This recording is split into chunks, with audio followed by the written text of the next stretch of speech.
नमस्कार, NMF news पर आप सभी का बहुत स्वागत। मैं हूं आपके साथ अभिषेक पुंडी। महाराष्ट्र में जो नतीजे आए वो सभी को चौंकाने वाले थे। खुद बीजेपी को भी उन नतीजों ने चौंका दिया। इतना बड़ा मैंडेट मिला, इतना बड़ा जनाधार मिला, तो जाहिर तौर पर उसके पीछे बहुत सारे कारण हैं। वो योगी आदित्यनाथ हो, आरएसएस हो, या फिर बीजेपी की अपनी मेहनत हो, कैंडिडेट्स का सिलेक्शन हो, जो भी कुछ है, बहुत सारे दर्जनों रीजन गिनवाए जा रहे हैं बीजेपी के जीत के। लेकिन अब बीजेपी शायद एक गलती दोहरा रही है, जो गलती लोकसभा चुनाव में दोहराई गई। आरएसएस को लेकर नड्डा साहब का बयान आया, उसके बाद अब देवेंद्र फडणवीस की हम बात कर रहे हैं। देवेंद्र फडणवीस के तमाम बयान अब तक सामने आ चुके हैं, लेकिन किसी भी बयान में योगी आदित्यनाथ का नाम नहीं आया।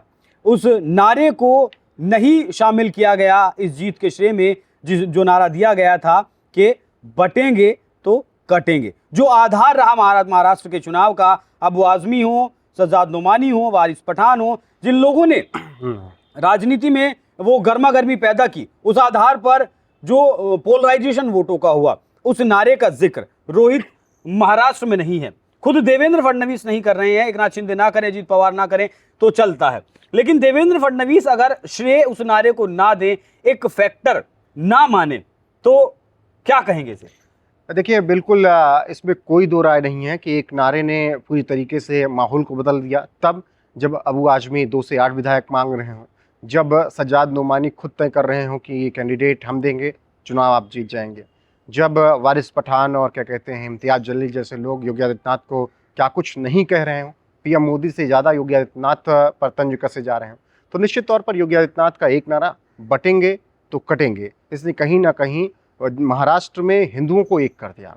और हिंदू जब एक हुए तो उसका नतीजा ये है कि बीजेपी के पास 133 और 234 महायुति के पास इस वक्त परिणाम में नतीजे हैं। देवेंद्र फडणवीस ने कल शाम को एक ट्वीट किया, एक है तो सेफ है।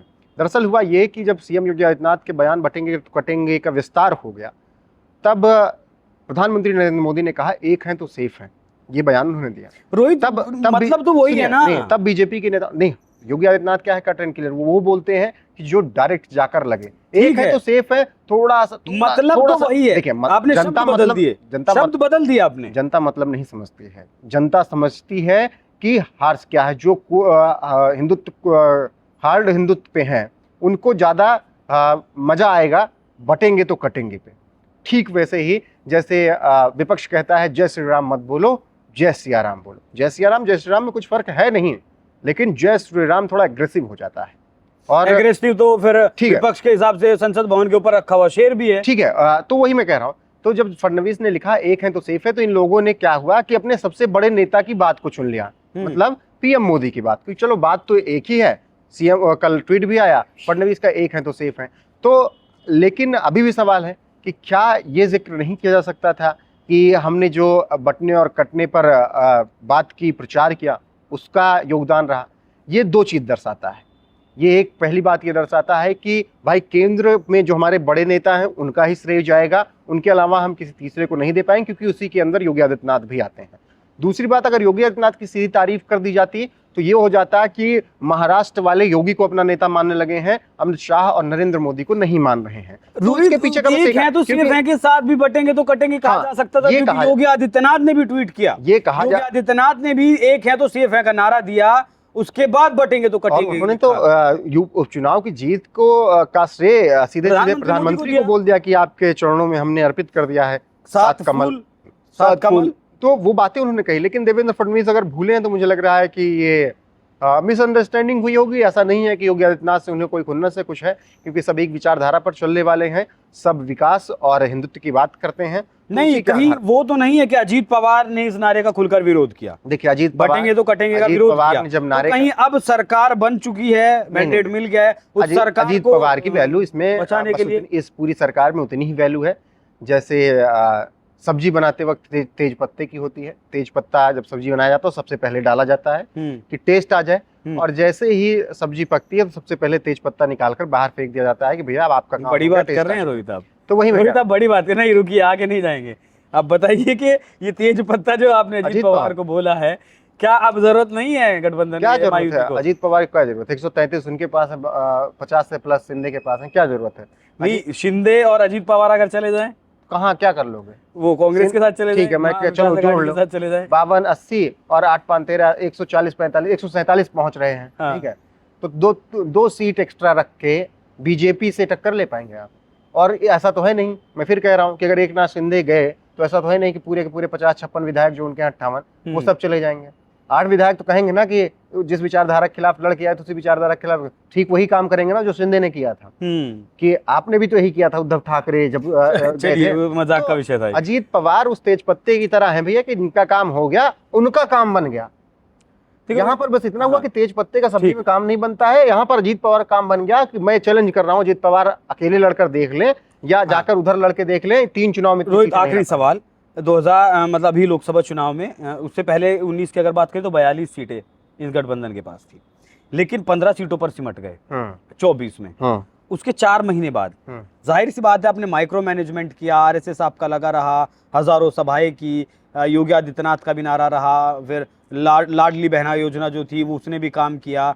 तो जो 4 महीने में ये बदला है, मैंडेट जो बदलकर 4 महीनों में आया है, उसमें मुझे ऐसा लगता है कि एक बड़ा जो कट है वो योगी आदित्यनाथ का, उनके नारे का, क्योंकि वो पूरा चुनाव उसी आधार पर। बिल्कुल, देखिए, और उसी पर ये बढ़े। आपने कहा कि अजीत पवार हैं तो इस वजह से देवेंद्र फडणवीस ने जिक्र नहीं किया होगा, तो मैं वहीं से शुरू करूंगा कि जब अजीत पवार या पंकजा मुंडे ने ये बातें कही कि हमारा नारा नहीं है बटेंगे तो कटेंगे और हम इस विचारधारा को सपोर्ट नहीं करते हैं, तब देवेंद्र फडणवीस से सवाल किया गया एक इंटरव्यू के दौरान, क्या वाकई है? तो उन्होंने कहा कि अजीत पवार अभी अलग विचारधारा से आए, उन्हें थोड़ा वक्त लगेगा हमारी विचारधारा के साथ मिलने में, और हम इसी नारे पे आगे बढ़ रहे हैं, इसी नारे पे हम काम कर रहे हैं। और उसका उन्होंने एक और वर्जन निकाल दिया, औरंगजेब चुनना है या शिवाजी की विचारधारा चुनना है, देवेंद्र फडणवीस ने कहा। तो उस नारे को भी आप कम नहीं आंक सकते। शिवाजी से महाराष्ट्र प्रभावित होता है और औरंगजेब आक्रांता किस तरीके का था बताने की जरूरत है नहीं। ठीक है, जो सजदा करते होंगे उन्हें बात बुरा लगे, लेकिन सच यही है कि औरंगजेब इतिहास का सबसे बड़ा आक्रांता था, एक था सबसे बड़ा आक्रांता और रहेगा भी वो। हाँ, तो लेकिन वो वक्त के साथ उसकी निशानियां मिटा दी जाएंगी, मुझे जहां तक लगता है। वक्त के साथ मुझे लग रहा है कि आज के 3-4 पीढ़ी के बाद औरंगजेब का इतिहास इस देश में नहीं पढ़ाया जाएगा, उसकी क्रूरताएं पढ़ाई जाएंगी। तो मुझे लगता है कि देवेंद्र फडणवीस ने जो बातें कही, इशारों में एक है तो सेफ है के साथ तो सांकेतिक भाषा में नहीं कह दिया। बस बात वही है, एक है तो सेफ है कह दीजिए, औरंगजेब या शिवाजी चूज करना है विचारधारा वो कह दीजिए, या फिर कह दीजिए कि बटेंगे तो कटेंगे, या फिर कहेंगे एक रहेंगे तो नेक रहेंगे। सबका एक ही तरफ से मामला सिमट कर केंद्र में यही आ रहा है कि आपको इकट्ठा रहना, छत्र छाया में तो मोदी की ही रहना है। वैसा इस चुनाव में देखने को मिला भी। और बीजेपी की बहुत अच्छी खासियत है, हारे तब भी मोदी उनका नेता था, हाँ, और जीते तब भी उनका मोदी नेता है। संगठित नहीं होते हैं। ये नहीं हो गया कि प्रमोद कृष्णम प्रियंका गांधी की बात कर रहे हैं, जयराम रमेश राहुल गांधी की बात कर रहे हैं, यहाँ पर ये नहीं दिखता है। और यही वजह है कि 14, 19, 27, 17, 24, 22 और तमाम उपचुनाव तमाम राज्य आ गए। बस इसी वजह से है कि जो तय कर दिया मोदी जी ने, हाँ मनमुटाव होगा, उसका खामियाजा कभी 24 में भुगतना पड़ जाता है, लेकिन राहुल गांधी और प्रियंका गांधी की तरह से गुट नहीं बन जाते। मैं नहीं कह रहा हूँ, आचार्य प्रमोद कृष्ण मेरे इंटरव्यू में कहा, जयराम रमेश ने कहीं और। लेकिन इस पार्टी की जो बात है वो शायद इसी वजह से इतने आगे भी बढ़ रही है कि हार हो या जीत हो, ये ठीकरा नहीं फोड़ते हैं, ये एक दूसरे पर ब्लेम गेम नहीं चलता है, जिम्मेदारी जिसकी है उसकी रहती है। यहाँ जिक्र किया तो वहां पर ये बात वो देख लीजिए, ठीकरा नहीं फोड़ते हैं, जिम्मेदारी लेते हैं। 24 में जब नहीं आई सीटें, 9 सीटों पर सिमटे ही है, तो देवेंद्र फडणवीस ने कहा कि मैं उप मुख्यमंत्री पद से इस्तीफा देने के लिए तैयार, मैं नहीं रह सकता ऐसे पद। और झारखंड हार की जिम्मेदारी झारखंड हारे, वो क्या कहते हैं उपचुनाव हारने के बाद क्या कहते हैं अखिलेश यादव कह रहे हैं कि बूथ लूट लिया, ईवीएम कैप्चर कर लिया, वोट नहीं डालने दिया मुस्लिमों को। हिमंता बिस्वा शर्मा कह रहे हैं कि ये लोकतंत्र की जीत है, ये महापर्व है और ये बधाई हो जिन्होंने जीत दर्ज की है, ये मेरी व्यक्तिगत हार है, मैं इस बात को मानता हूं और मैं इस पर काम करूंगा। मैं अपने कार्यकर्ताओं का धन्यवाद करता हूं कि उन्होंने इतना सपोर्ट किया। तो ये होता है नेता। बिल्कुल। तो देवेंद्र फडणवीस ने अब सांकेतिक भाषा में इशारा किया है या वो पर्सनली कुछ बात है, ऐसा लगता तो नहीं है कि एक है तो सेफ है के साथ ही वो आगे गए हैं, क्योंकि बटेंगे तो कटेंगे का जो अगला वर्जन कहें या फिर बड़ा वर्जन कहें, क्योंकि प्रधानमंत्री मोदी ने कहा है वो एक हैं तो सेफ ही हैं। लेकिन राजनीतिक गलियारों में या फिर आम जनमानस में कहीं इस बात की चर्चा है कि कहीं देवेंद्र फडणवीस योगी आदित्यनाथ को भूल तो नहीं गए हैं। क्या है इस पर आपकी राय, हमें कमेंट कर जरूर बताइएगा। रोहित, बहुत बहुत धन्यवाद आपका इस चर्चा को विस्तार देने के लिए, इस खबर को विस्तार देने के लिए। आप इस बारे में क्या सोचते हैं, अपनी राय हमें जरूर बताइएगा, क्योंकि आपकी राय हमारे लिए बहुत अहम होती है।